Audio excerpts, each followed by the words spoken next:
फरवरी का जो दिन मनाया जाता है यौम यकजहती कश्मीर के नाम से, पाकिस्तान भर में और आज़ाद कश्मीर में भी ये दिन मनाया जाता है। और इस दिन को मनाने का जो बुनियादी मकसद है वो ये है कि जो उस पार हमारे जो भाई हैं, जो कश्मीरी फैमिलीज़ हैं, जो सफ़र करी है पिछले 75 वर्षों से, तो उनको हम ये पैगाम दे सकें कि हम उनके साथ खड़े थे माजी में भी, हम उनके साथ आज भी खड़े, मुस्तकबिल में, इन फ्यूचर भी हम उनके साथ खड़े रहेंगे। हम उनको ये बताना चाहते हैं कि आपको जो दुख, दर्द, तकलीफें, आप अज़ियतें जो सह रहे हैं, वो उसमें आपकी सफरिंग्स जो हैं वो हम कोशिश कर रहे हैं कि दुनिया तक पहुंचा सके, और दुनिया को ये बता सकते हैं कि यहाँ पे ह्यूमन राइट्स की कितनी वायलेशन हो रही है और कि आपको ये नजर आ रही है या नहीं आ रही। तो ये बेसिकली एक पैगाम है जो दुनिया तक पहुंचाने की कोशिश की जाती है पाकिस्तानी कम्युनिटी और कश्मीरी कम्युनिटी की तरफ से। यौम यकजहती कश्मीर के बारे में बात करना चाहूँगा कि हमारे जो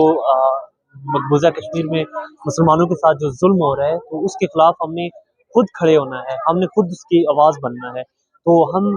आज ये अहम लेकर उठते हैं कि हमने मकबूजा कश्मीर के लिए हर एक मुसलमान को उठना चाहिए और हमारा साथ दें और आगे बढ़ें। यौम यकजहती आ रही है 5 फरवरी को, और यौम यकजहती हम इसलिए मनाते हैं कि हम अपने कश्मीरी बहन भाइयों के साथ मिलकर उनकी आवाज़ को दुनिया तक पहुंचा सके। और आइए मिलकर इस 5 फरवरी को ऐसे मनाएं कि हमारी आवाज़ दुनिया तक पहुंचे।